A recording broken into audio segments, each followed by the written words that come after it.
एक ऐसी कौम जिनके लिए भूख सिर्फ एक लफ्ज था, जिनके शहर में तंगी का कोई तसव्वुर ही नहीं था, जहां सोना मिट्टी की तरह था और पानी रहमत की तरह बहता था।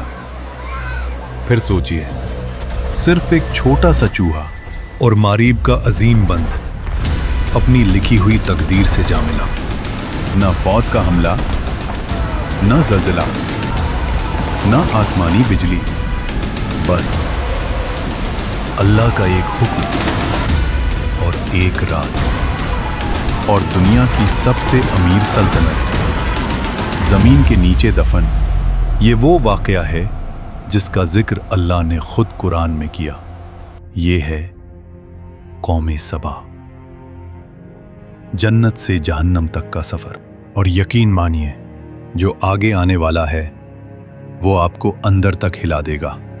कौमे सबा अरब के जुनूबी हिस्से में आज के यमन के इलाके में आबाद थी, लेकिन ये कोई आम कौम नहीं थी। ये दुनिया की सबसे ज्यादा खुशहाल कौम थी।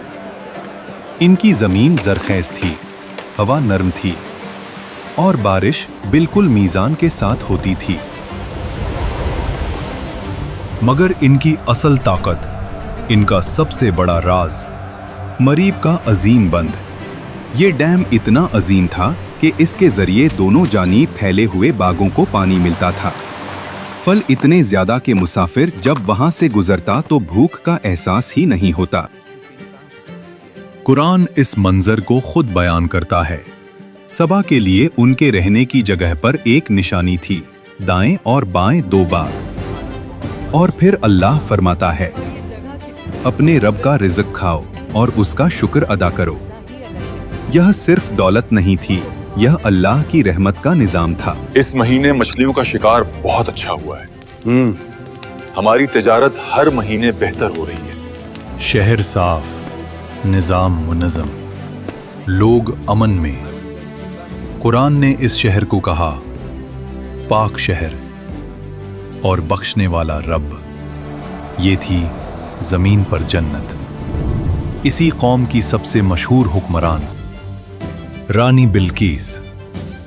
तफसीर इब्ने कसीर के मुताबिक बिल्कीस एक समझदार, बाहिकमत और ताकतवर रानी थी।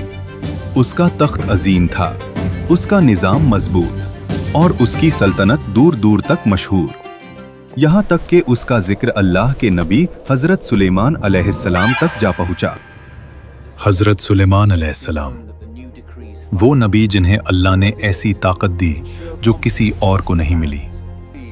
जिन्नात उनके हुक्म में, परिंदे उनकी जबान समझते और हवा उनके लिए चलती। उन्होंने बिल्कीस को खत भेजा। कुरान इस खत के अल्फाज बयान करता है। ये खत सुलेमान की तरफ से है और ये अल्लाह के नाम से शुरू होता है। और दावत दी, अल्लाह के आगे सजदे में झुक जाओ। बिल्कीस ने मशवरा किया, तोहफे भेजे, सोना, चांदी, जवाहरात।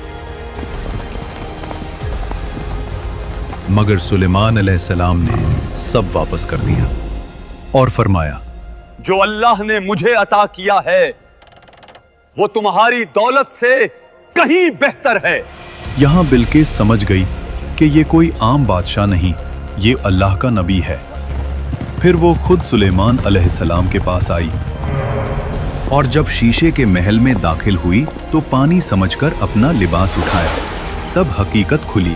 उस वक्त बिल्किस ने कहा, परवरदिगार, मैं गलत थी, अब मैं अल्लाह पर ईमान लाती हूँ। और तफसीर इब्ने कसीर के मुताबिक बिल्किस के बाद कौमे सबा ने भी इस्लाम कबूल कर लिया। ये था सबा का रूहानी और दुनियावी उरूज। मगर वक्त हमेशा एक जैसा नहीं रहता। बिल्किस का दौर खत्म हुआ, नस्लें बदली, हुक्मरान बदले और वक्त के साथ शुक्र की जगह हुरूर ने ले ली। ये बाग हमने बनाए, ये बंद हमने खुद खड़ा किया, ये दौलत हमारी अकल का नतीजा है। अल्लाह का जिक्र कम होता गया और अपनी ताकत का नशा बढ़ता गया। अल्लाह ने उन्हें तंबीह दी, नबी भेजे, मगर उन्होंने मजाक उड़ाया। नबियों ने उनसे कहा, ये बाग तुम्हारी अक्ल का कमाल नहीं, ये रब की रहमत है। अगर तुमने शुक्र छोड़ दिया तो ये रहमत तुम पर बोझ बन जाएगी। लेकिन कौम सबा हंस देती। वो जवाब देते, तुम हमें डरा रहे हो? देखो हमारा मारब बंद पहाड़ों की तरह मजबूत, क्या तुम्हारा रब उसे भी गिरा सकता है? नबी फिर कहते, अल्लाह जब पकड़ करता है तो वजह बड़ी नहीं होती, सिर्फ उसका हुक्म काफी होता है। मगर कौम के चेहरों पर सिर्फ घमंड होता। अगर अजाब आना होता तो कब का आ चुका होता। हमारी सल्तनत महफूज है, हमारा बंद लाजवाल है, हमें कोई तबाह नहीं कर सकता। साल गुजरते रहे। अल्लाह के नबी ने बार बार समझाया, रहमत कहर बनने से पहले सुधर जाओ। मगर उनके दिल पत्थर ही रहे। हमारी बराबरी करने चला है। हाँ, इसकी औकात ही क्या है? नबी पुकारते रहे, बंद से नहीं, अल्लाह से डरो। हमें अजाब से डराना बंद करो, हम अपनी ताकत और दौलत से उसे रोक देंगे। और यहीं से उनके जवाल का फैसला हो चुका था। कुरान यहाँ एक ऐसी बात बताता है जो अकल को हिलाकर रख देती है। अल्लाह फरमाता है, तो जब उन्होंने पीठ फेरी, हमने उन पर बंद तोड़ देने वाला सैलाब भेज दिया। रिवायतों के मुताबिक मरीब डैम की बुनियाद में चूहों ने सुराख करना शुरू किया। लोग देखते रहे, मगर घमंड में अंधे थे।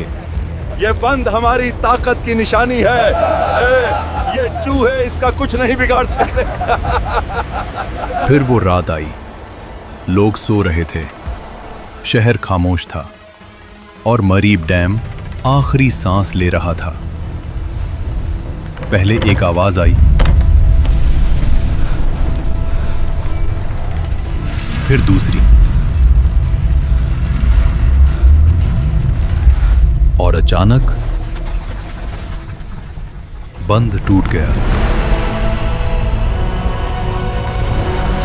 पानी जो कभी रहमत था, अब कहर बन चुका था। लोग चीखने लगे। कोई बोला, बंद तो मजबूत था, खुदा के लिए भागो। मगर भागने का कोई रास्ता नहीं था। कुरान के अल्फाज हैं, फिर हमने उन पर बंद तोड़ देने वाला सैलाब भेज दिया।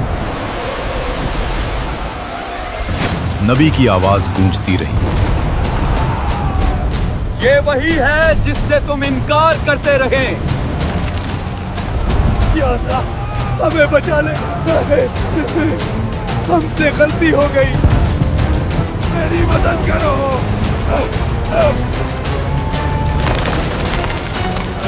उठती लहरें शहर पर गिरती गईं, हर कोने को अपनी लपेट में ले रही थी।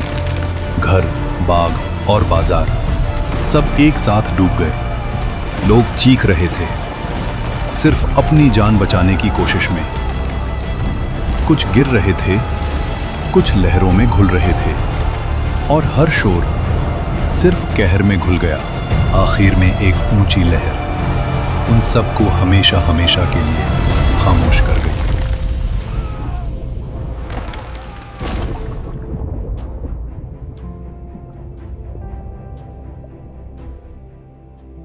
और फिर जो जमीन जन्नत थी, वो वीराना बन गई। बाग मिट्टी बन गए, घर बह गए, शहर के शहर खत्म हो गए, नस्लें खत्म हो गई, सिर्फ वाक़या रह गया।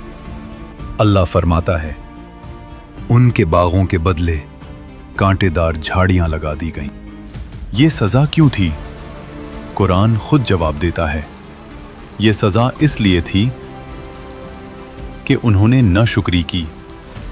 कौम सबा दौलत से तबाह नहीं हुई, गुरूर से तबाह हुई। उनका जुर्म ये नहीं था कि वो अमीर थे, उनका जुर्म ये था कि वो शुक्र भूल गए। और इन मामूली लोगों को देखकर हंसी आती है। और ये वाकया सिर्फ उनके लिए नहीं, ये हम सब के लिए है। अगर अल्लाह की दी हुई नेमत अल्लाह से दूर कर दे तो वो रहमत नहीं रहती, अजाब बन जाती है। सोचिए, अगर एक छोटा सा चूहा अल्लाह के हुक्म से सल्तनत गिरा सकता है, तो हम किस गिनती में आते हैं? कमेंट्स में लिखो, दौलत या गुरूर, किस चीज ने कौमों को तबाह किया? वीडियो को लाइक करो और चैनल को सब्सक्राइब करो।